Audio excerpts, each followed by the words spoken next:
Not anymore. Like I think he's over the hill now. But go home, JR. But real quick, moving on from this, obviously KP is now a Maverick. Crazy. So I had Euro tandem, but I'm gonna do international tandem because Euro tandem is very, very limited. Right. Do you think Luka and KP can be the best international tandem ever? Absolutely. I just did a video on it to show how they could do this. Now, Luka might have one assist all year long on a pick and pop for 3.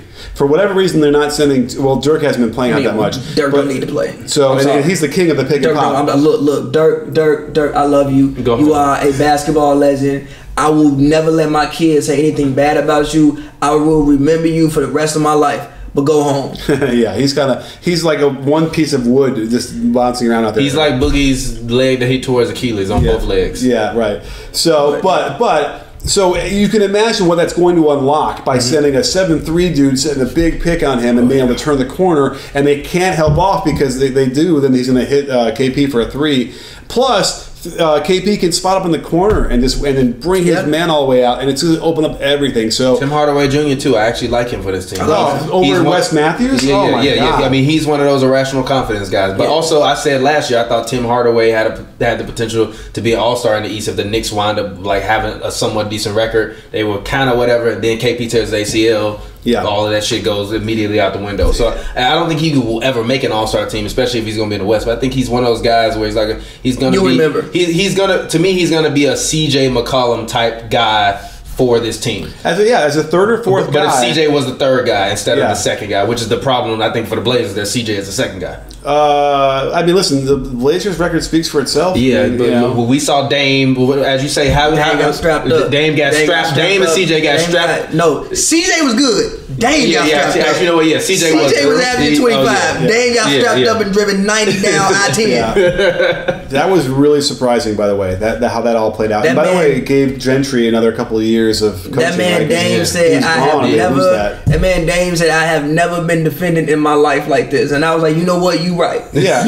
You probably haven't. And listen, I was gushing about Drew's defense. I'm like, this is amazing. And then every Pelicans fan blocked me or whatever they did because I guess their whole take on it was he's been doing this and fuck you for not noticing before. But I'm like, but I am noticing it and I am celebrating it. So why are you mad at me about it? Okay, I'm late to the party, but I brought a bottle of wine. Like, give me a break. Because you're supposed to be some kind of like wizard or genius that can just foresee the future of the NBA, even though no one can. I would argue that, if I went back and looked at Drew's defense before that, a year or two before that, I wouldn't have seen what I saw, which was he was just hustling and he was moving. He was ahead of the play and he was getting deflection. He was great. He was great. He was also playmaking in that series. That's the one thing that a lot of people don't really give him credit for. He was actually out there making plays. He was playing good defense and making plays. And when on that team, that's the one thing. Yeah, and also Rondo. That's also the other thing that I think about, for AD this year, and also in terms of those empty numbers. He's one of those. He's like a.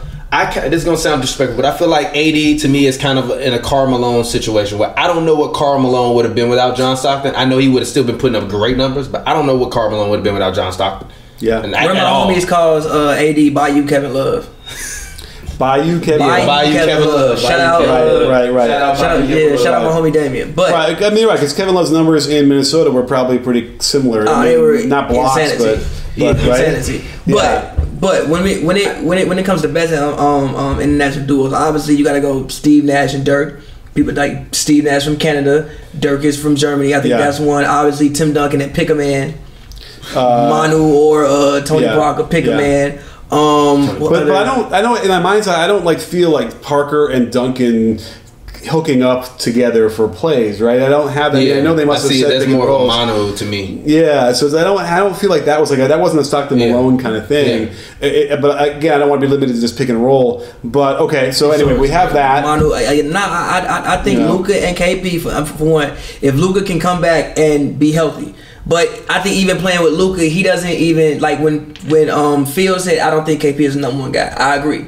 I don't think Porzingis can be a number one guy. Right. But as a number two, he might even average more points than Luka. Well, they don't need him to be number one now, right? They don't need him to be number two. All they need to do is catch, shoot. When Doncic pass you the ball, shoot it. Right.